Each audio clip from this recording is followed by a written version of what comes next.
ध्वजदिन निधी संकलनात जिल्ह्याची उत्कृष्ट कामगिरी, राज्यपालांच्या हस्ते जिल्हाधिकाऱ्यांचा सत्कार। नमस्कार, मी Jayashree Sonawane, blue storm TV news मध्ये आपले सर्वांचे स्वागत आहे आणि ही बातमी आहे विदर्भ प्रतिनिधी सचिन ढोके यांच्याकडून।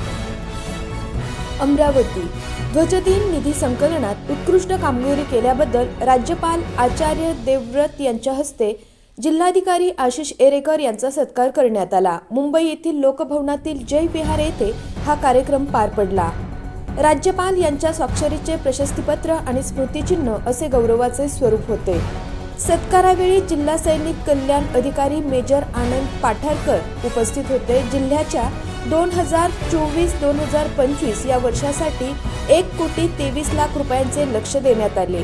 त्या तुलनेत 1,64,00,000 रुपयांचा निधी संकलित करण्यात आला। जिल्ह्याने निधी संकलनात अमरावती विभागात अव्वल स्थान पटकावले असल्याने हा सन्मान करण्यात आला।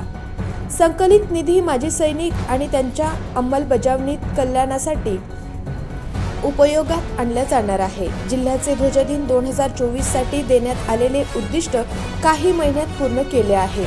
जिल्हाधिकाऱ्यांनी इष्टकांपेक्षा अधिक निधी गोळा केला आहे। यामुळे युद्धविधवा माजी सैनिक आणि त्यांच्या कुटुंबियांच्या कल्याण व पुनर्वसन तसेच कल्याणकारी योजना राबवण्यासाठी मदत होणार आहे। अशाच काही नवीन बातम्यांचे अपडेटसाठी आपण पाहत रहा ब्लू स्टॉर्म टीव्ही न्यूज।